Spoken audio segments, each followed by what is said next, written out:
नमस्कार दोस्त, आप सब लोग कैसे हो। आशा करती हूँ आप सब लोग स्वस्थ होंगे, मस्त होंगे। दोस्तों, अपने कार्यों में व्यस्त भी होंगे, जिस तरह से हम सभी बहनें अपने कार्यों में व्यस्त भी हूँ।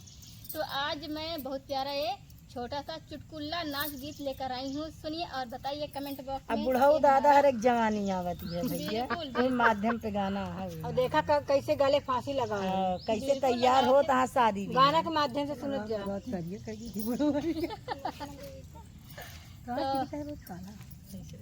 तो सुने गाने के माध्यम से।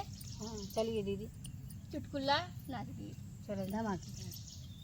गले रूमलिया संभारे की हाय बुढ़ाऊ, गले रूमलिया संभारे की हाय बुढ़ाऊ, गले रूमलिया संभारे की हाय बुढ़ाऊ, गले रूमलिया संभारे की हाय बुढ़ाऊ। जब बुढ़ाऊ के भैले देखवारी, जब बुढ़ाऊ के भैले देखवारी, जब बुढ़ाऊ के भैले देखवारी, जब बुढ़ाऊ के भैले देखवारी, जब बुढ़ाऊ के भैले देखवारी। बाल है पी काटा मैं की हाय बुढ़ाऊ, बाल है पी काटा मैं की हाय बुढ़ाऊ, बाल है पी काटा मैं की हाय बुढ़ाऊ, बाल है पी काटा मैं की हाय बुढ़ाऊ।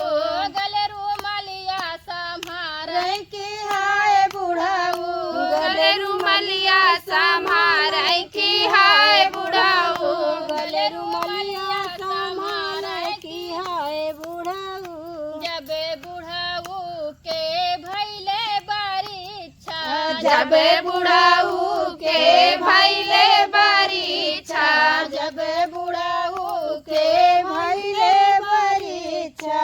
मन में खुशियाँ मनावे की हाय बुढ़ाऊ, मन में खुशियाँ मनावे की हाय बुढ़ाऊ, मन में खुशियाँ मनावे की हाय बुढ़ाऊ। गले रुमालिया सजावे की हाय बुढ़ाऊ, गले रुमालिया सजावे की हाय बुढ़ाऊ। जब बुढ़ाऊ के चढ़ली तिलकिया, जब बुढ़ाऊ के चढ़ली तिलकिया, जब बुढ़ाऊ के चढ़ली तिलकिया। उठा बैठी लगावे की हाय बुढ़ाऊ, उठा बैठी लगावे की हाय बुढ़ाऊ। गले रुमालिया संभारे की हाय बुढ़ाऊ, गले रुमालिया संभारे की हाय बुढ़ाऊ। जब बुढ़ाऊ के भैला बियाहवा, जब बुढ़ाऊ के भैला बियाहवा, जब बुढ़ाऊ के भैले बियाहवा। भीतर बहरी लगावे की हाय बुढ़ाऊ, भीतर बहरी लगावे की हाय बुढ़ाऊ, भीतर बहरी लगावे की हाय बुढ़ाऊ। गले रुमालिया संभारे की हाय बुढ़ाऊ, गले रुमालिया संभारे की हाय बुढ़ाऊ। जब बुढ़ाऊ के भैली बिटियावा, जब बुढ़ाऊ के भैली बिटियावा, जब बुढ़ाऊ के भैले बिटियावा।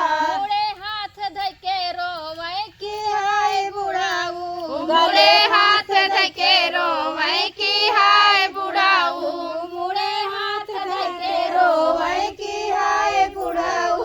गले रुमालिया सजावे की हाय बुढ़ाऊ, गले रुमालिया सजावे की हाय बुढ़ाऊ। तो मिलते हैं दोस्तों नेक्स्ट वीडियो में। ये बुढ़ापा के ऊपर गले फांसिया लगावे की हाय बुढ़ाऊ। अबे फांसी बाकी